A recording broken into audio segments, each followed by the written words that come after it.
नमस्ते।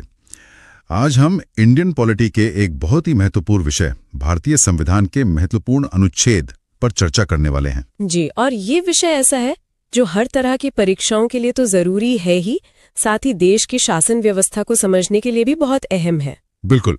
तो चलिए बिना देर किए शुरू करते हैं। हमारा पहला सवाल यानी प्रश्न संख्या 41 है, किस अनुच्छेद के तहत अवशिष्ट शक्तियां केंद्र के पास हैं? और इसके विकल्प हैं अनुच्छेद 245, अनुच्छेद 246, अनुच्छेद 247 या फिर अनुच्छेद 248। तो इसका सही उत्तर है अनुच्छेद 248। अनुच्छेद 248। अच्छा, ये अवशिष्ट शक्तियां होती क्या हैं? जरा आसान भाषा में समझाएं। बिल्कुल, देखिए, अवशिष्ट शक्तियां वो विषय हैं जिनका जिक्र संविधान की किसी भी सूची में नहीं है, न संघ सूची में, न राज्य में और न ही समवर्ती में। मतलब ऐसे विषय जो संविधान बनाते समय सोचे नहीं गए थे। सही पकड़ा। जैसे साइबर कानून या स्पेस रिसर्च, इन नए विषयों पर कानून बनाने का अकेला अधिकार संसद को दिया गया है। अच्छा, और ये प्रावधान हमने कहीं से लिया है? हाँ, ये प्रावधान हमने कनाडा के संविधान से लिया है। यह केंद्र को मजबूत बनाने वाली एक बहुत ही महत्वपूर्ण विशेषता है। ठीक है।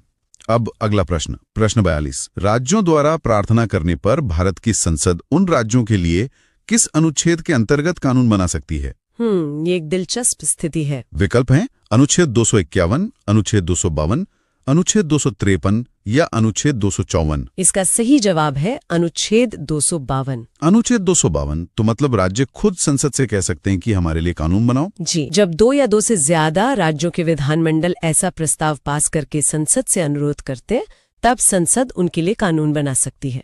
और वो कानून फिर सब पर लागू होता है? नहीं, यही तो खास बात है। वो कानून सिर्फ उन्हीं राज्यों पर लागू होता है जिन्होंने अनुरोध किया था। अच्छा। हाँ, और अगर बाद में कोई और राज्य चाहे तो वो भी प्रस्ताव पास करके उसे अपना सकता है, पर ऐसे कानून में बदलाव करने या उसे हटाने का हक सिर्फ संसद के पास होता है, राज्यों के पास नहीं। इसका कोई असल उदाहरण है? बिल्कुल, वन्य जीव संरक्षण अधिनियम 1972 इसी प्रावधान के तहत बनाया गया था। बहुत बढ़िया। चलिए प्रश्न 43 देखते हैं। भारतीय संविधान के अंतर्गत निम्नलिखित में से कौन सा अनुच्छेद संसद को राज्य सूची के विषय के संबंध में विधि बनाने की शक्ति प्रदान करता है? ये एक बहुत ही विशेष शक्ति है। विकल्प है अनुच्छेद 115, अनुच्छेद 116, अनुच्छेद 226 और अनुच्छेद 249। सही उत्तर है अनुच्छेद 249। अनुच्छेद 249। ये शक्ति संसद को कैसे मिलती है? ये शक्ति सीधे संसद को नहीं बल्कि राज्यसभा के जरिए मिलती है। अगर राज्यसभा अपने उपस्थित और मतदान करने वाले सदस्यों के 2/3 बहुमत से एक प्रस्ताव पास कर दे। किस तरह का प्रस्ताव? प्रस्ताव में ये घोषित करना होता है कि राष्ट्रीय हित में संसद को राज्य सूची के किसी विषय पर कानून बनाना चाहिए। और ये प्रस्ताव कब तक मान्य रहता है? ये प्रस्ताव एक बार में 1 साल के लिए प्रभावी रहता है, लेकिन इसे हर बार 1 साल के लिए आगे बढ़ाया जा सकता है। ये राज्यसभा की एक बहुत बड़ी शक्ति है। समझ गया। अब अगला सवाल अंतर्राष्ट्रीय समझौतों से जुड़ा है। प्रश्न 44। भारतीय संविधान का कौन सा अनुच्छेद संसद को अंतर्राष्ट्रीय समझौतों को लागू करने के लिए विधि निर्माण करने की शक्ति प्रदान करता है? इसके विकल्प हैं अनुच्छेद 249, अनुच्छेद 250, अनुच्छेद 252 और अनुच्छेद 253। इसका सही उत्तर है अनुच्छेद 253। अनुच्छेद 253। तो इसका मतलब है कि अगर कोई अंतर्राष्ट्रीय संधि है तो संसद राज्य सूची के विषय पर भी कानून बना सकती है। बिल्कुल, किसी भी अंतर्राष्ट्रीय संधि, समझौते या सम्मेलन को लागू करने के लिए संसद को यह अधिकार है और इसके लिए राज्यों की सहमति की भी कोई आवश्यकता नहीं होती। अच्छा जी, यह प्रावधान इसलिए जरूरी है ताकि भारत अपनी अंतर्राष्ट्रीय प्रतिबद्धताओं को पूरा कर सके। चलिए अब विधायी संबंधों से आगे बढ़कर प्रशासनिक और वित्तीय संबंधों पर आते हैं। जी। प्रश्न 45। केंद्र राज्य के प्रशासनिक संबंध भारतीय संविधान के किस अनुच्छेद में वर्णित हैं? ठीक है। विकल्प हैं अनुच्छेद 256 से 263, अनुच्छेद 352 से 356, अनुच्छेद 250 से 280 या इनमें से कोई नहीं। इसका सही जवाब है अनुच्छेद 256 से 263। तो ये संविधान के किस भाग में आते हैं? ये संविधान के भाग 11 के अध्याय 2 में है। इसमें केंद्र और राज्यों के बीच प्रशासनिक शक्तियों के वितरण का पूरा वर्णन है। अच्छा, और इसमें मुख्य रूप से क्या क्या शामिल है? इसमें केंद्र द्वारा राज्यों को निर्देश देने की शक्ति है और अंतर्राज्यीय परिषद के गठन जैसी बातें भी शामिल हैं। इसका मकसद देश में प्रशासनिक सहयोग बनाए रखना है। आपने निर्देशों की बात की, तो उसी से जुड़ा अगला सवाल है प्रश्न 46। संविधान के किस अनुच्छेद के अंतर्गत केंद्र सरकार राज्य सरकारों को निर्देश दे सकती है? विकल्प हैं अनुच्छेद 256, अनुच्छेद 263, अनुच्छेद 356 या अनुच्छेद 370। इसका सही उत्तर है अनुच्छेद 256। तो ये निर्देश किस बारे में होते हैं? यह अनुच्छेद कहता है कि हर राज्य की कार्यकारी शक्ति का प्रयोग इस तरह से होगा कि संसद के कानूनों का पालन हो और केंद्र सरकार ये सुनिश्चित करने के लिए राज्यों को जरूरी निर्देश दे सकती है। और अगर कोई राज्य ये निर्देश ना माने तो ये एक गंभीर मामला हो सकता है। इसे अनुच्छेद 365 के तहत संवैधानिक तंत्र की विफलता माना जा सकता है। और उसके आधार पर राष्ट्रपति शासन भी लग सकता है? जी हाँ, अनुच्छेद 356 के तहत राष्ट्रपति शासन लगाया जा सकता है। ये केंद्र को राज्यों पर एक मजबूत नियंत्रण देता है। ठीक है, अब सहयोग की बात करते हैं। प्रश्न 47। अंतर्राज्यीय परिषद के गठन का प्रावधान संविधान के किस अनुच्छेद के अंतर्गत किया गया है? जी, विकल्प हैं अनुच्छेद 293, अनुच्छेद 280, अनुच्छेद 263 या अनुच्छेद 249। इसका सही उत्तर है अनुच्छेद 263। और इस परिषद का गठन कौन करता है? इसका गठन भारत के राष्ट्रपति द्वारा किया जाता है। इसका मुख्य उद्देश्य राज्यों के बीच और केंद्र तथा राज्यों के बीच समन्वय को बढ़ावा देना है। क्या ये परिषद अभी अस्तित्व में है? हाँ बिल्कुल, सरकारिया आयोग की सिफारिश पर 1990 में इसकी स्थापना की गई थी। और इसके अध्यक्ष कौन होते हैं? प्रधानमंत्री इस परिषद के अध्यक्ष होते हैं और सभी राज्यों के मुख्यमंत्री इसके सदस्य होते हैं। बहुत महत्वपूर्ण जानकारी। अब आते हैं सबसे जरूरी चीज पर, यानी वित्त पर। प्रश्न 48। भारतीय संविधान के किस अनुच्छेद के अंतर्गत वित्त आयोग के गठन का प्रावधान है? ये एक बहुत ही अहम अनुच्छेद है। विकल्प अनुच्छेद 249, अनुच्छेद 280, अनुच्छेद 368 या अनुच्छेद 370। सही जवाब है अनुच्छेद 280। वित्त आयोग, तो इसका काम क्या होता है? इसका मुख्य काम केंद्र और राज्यों के बीच वित्तीय संसाधनों के मतलब टैक्स से मिले पैसे के बंटवारे पर सिफारिशें देना है। और इसका गठन कौन और कब करता है? इसका गठन हर 5 साल पर राष्ट्रपति द्वारा किया जाता है। ये एक अर्धन्यायिक और सलाहकारी निकाय है। अच्छा, तो क्या इसकी सिफारिशें सरकार को माननी ही पड़ती हैं? नहीं, बाध्यकारी नहीं होती, लेकिन आमतौर पर सरकारें इन्हें स्वीकार कर लेती हैं। वैसे पहले वित्त आयोग के अध्यक्ष केसी नियोगी थे। ठीक है, अब एक और अधिकार की बात। प्रश्न 49। संपत्ति का अधिकार संवैधानिक अधिकार है, यह बताया गया है। विकल्प अनुच्छेद 28, अनुच्छेद 30, अनुच्छेद 31 घ या अनुच्छेद 300 का। इसका सही उत्तर है अनुच्छेद 300 का। तो पहले यह एक मौलिक अधिकार हुआ करता था, है ना? जी हाँ, मूल रूप से यह अनुच्छेद 19(1)(f) और अनुच्छेद 31 के तहत एक मौलिक अधिकार था। तो इसे हटाया कब गया? इसे 44वें संविधान संशोधन अधिनियम 1978 द्वारा मौलिक अधिकारों की सूची से हटा दिया गया था। तो अब कानूनी अधिकार होने का क्या मतलब है? इसका मतलब है कि किसी भी व्यक्ति को कानून के अधिकार के बिना उसकी संपत्ति से वंचित नहीं किया जा सकता। लेकिन अब इसके उल्लंघन पर कोई सीधे अनुच्छेद 32 के तहत सुप्रीम कोर्ट नहीं जा सकता। समझ गया। अब हम लोक सेवाओं और आयोगों पर आते हैं। जी। प्रश्न 50। भारतीय संविधान के किस अनुच्छेद में नैसर्गिक न्याय के प्रसिद्ध सिद्धांत सुनवाई के अधिकार का समावेश किया गया है? बहुत ही महत्वपूर्ण सिद्धांत है ये। विकल्प अनुच्छेद 308, अनुच्छेद 309, अनुच्छेद 310 या अनुच्छेद 311। इसका सही उत्तर है अनुच्छेद 311। अनुच्छेद 311 ये किन लोगों को सुरक्षा देता है? ये अनुच्छेद संघ या राज्य के अधीन काम करने वाले सिविल सेवकों को पद से हटाए जाने या पदावन्नत किए जाने के खिलाफ सुरक्षा देता है। किस तरह की सुरक्षा? 2 मुख्य बातें हैं। पहली, किसी भी लोक सेवक को उसकी नियुक्ति करने वाले प्राधिकारी से नीचे का कोई अधिकारी नहीं हटा सकता।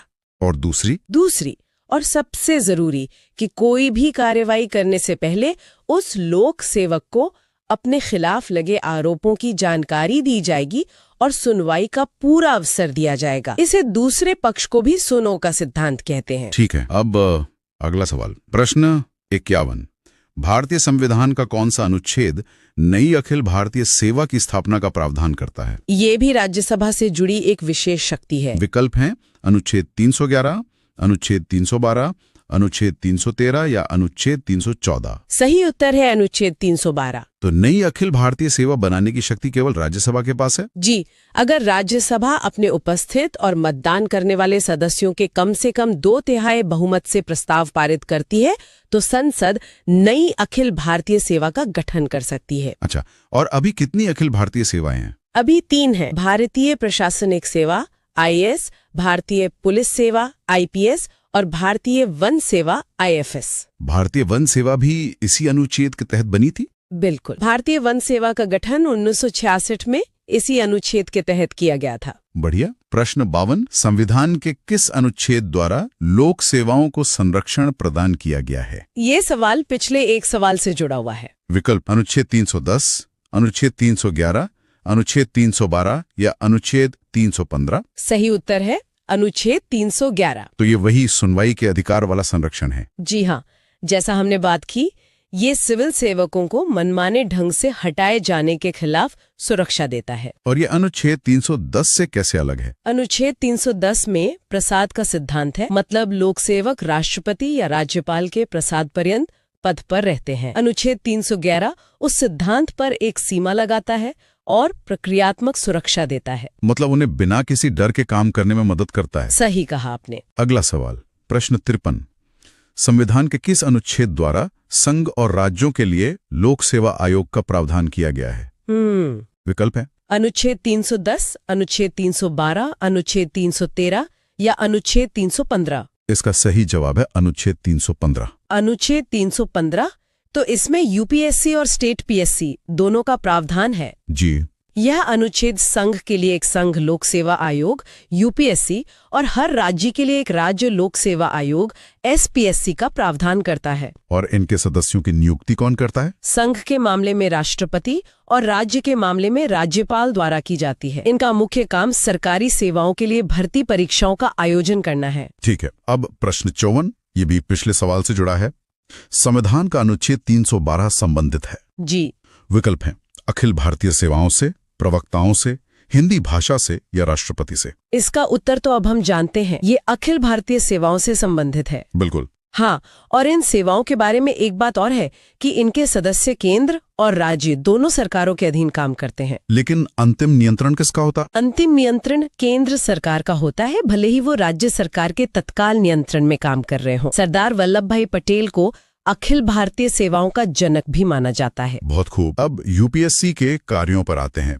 प्रश्न 55, संघ लोक सेवा आयोग के कार्यों का उल्लेख किस अनुच्छेद के अंतर्गत है? विकल्प अनुच्छेद 320, अनुच्छेद 322, अनुच्छेद 324 या अनुच्छेद 325। इसका सही जवाब है अनुच्छेद 320। तो अनुच्छेद 320 के तहत इसके मुख्य कार्य क्या क्या हैं? इसका मुख्य कार्य तो संघ की सेवाओं में नियुक्तियों के लिए परीक्षाओं का आयोजन करना है। और सलाह देने का काम भी है? जी, ये भर्ती, पदोन्नति और अनुशासनात्मक मामलों पर सरकार को सलाह देता है। क्या इसकी सलाह मानना जरूरी है? नहीं, इसकी सलाह सरकार के लिए बाध्यकारी नहीं होती, लेकिन अगर सलाह नहीं मानी जाती है तो उसका कारण संसद को बताना पड़ता है। चलिए अब खंड बदलते हैं और निर्वाचन यानी चुनाव की बात करते हैं। जी, लोकतंत्र का आधार। प्रश्न 56, भारतीय संविधान के किस अनुच्छेद में निर्वाचन आयोग के लिए प्रावधान है?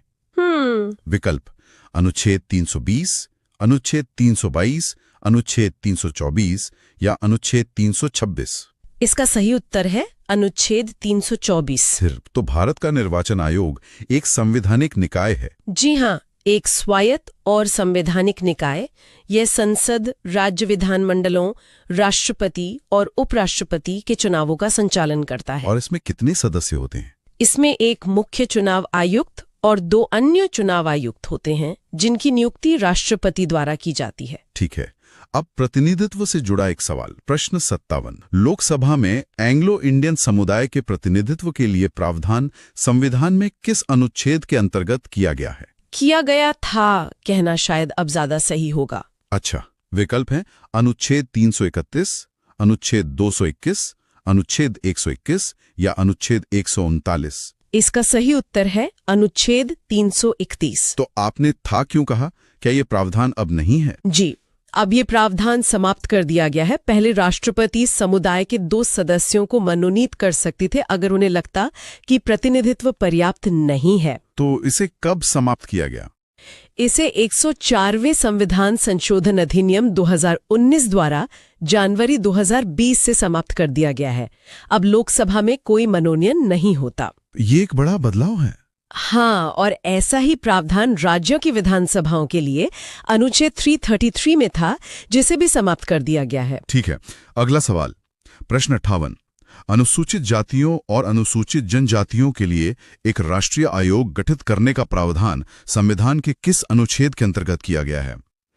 विकल्प, अनुच्छेद 338 एवं 338A, अनुच्छेद 337, अनुच्छेद 334 या अनुच्छेद 339? इसका सही उत्तर है अनुच्छेद 338 एवं 338A। तो ये 2 अलग-अलग आयोगों के लिए हैं। जी, अनुच्छेद 338 राष्ट्रीय अनुसूचित जाति आयोग यानी NCSC से संबंधित है और अनुच्छेद 338A राष्ट्रीय अनुसूचित जनजाति आयोग यानी NCST से। क्या ये हमेशा से अलग थे? नहीं, पहले दोनों के लिए एक ही आयोग था। 89 में संविधान संशोधन 2003 द्वारा जनजातियों के लिए एक अलग आयोग बनाया गया। और पिछड़ा वर्ग आयोग को भी ऐसे ही दर्जा मिला है? जी हाँ, 102वें संशोधन से अनुच्छेद 348B जोड़कर राष्ट्रीय पिछड़ा वर्ग आयोग को भी संवैधानिक दर्जा दे दिया गया है। चलिए अब अंतिम खंड की ओर बढ़ते हैं, राजभाषा। जी, प्रश्न 59। संविधान के किस अनुच्छेद के अंतर्गत हिंदी को राजभाषा का दर्जा प्रदान किया गया है? एक बहुत ही महत्वपूर्ण सवाल। विकल्प हैं अनुच्छेद 343(1), अनुच्छेद 345(1), अनुच्छेद 346(1) या अनुच्छेद 348(1). सही उत्तर है अनुच्छेद 343(1). तो ये अनुच्छेद क्या कहता है? यह घोषित करता है कि संघ की राजभाषा हिंदी और लिपि देवनागरी होगी और अंकों का रूप भारतीय अंकों का अंतर्राष्ट्रीय रूप होगा। लेकिन अंग्रेजी का भी इस्तेमाल होता है। हाँ, राजभाषा अधिनियम 1963 द्वारा अंग्रेजी के उपयोग को अनिश्चित काल के लिए बढ़ा दिया गया। यह याद रखना जरूरी है कि भारत की कोई राष्ट्रभाषा नहीं है, हिंदी केवल राजभाषा है। बिल्कुल। और आज का आखिरी सवाल, प्रश्न 60। किस अनुच्छेद में यह प्रावधान किया गया है कि संघ की राजभाषा हिंदी तथा लिपि देवनागरी होगी? ये पिछले प्रश्न का ही एक रूप है। हाँ, विकल्प हैं अनुच्छेद 324, अनुच्छेद 343, अनुच्छेद 352 या अनुच्छेद 371? इसका सही उत्तर है अनुच्छेद 343। तो राजभाषा का जिक्र संविधान के किस भाग में है? यह संविधान के भाग 17 में है और हर साल 14 सितंबर को हिंदी दिवस मनाया जाता है, क्योंकि 1949 में इसी दिन संविधान सभा ने हिंदी को राजभाषा के रूप में अपनाया था। बहुत बढ़िया।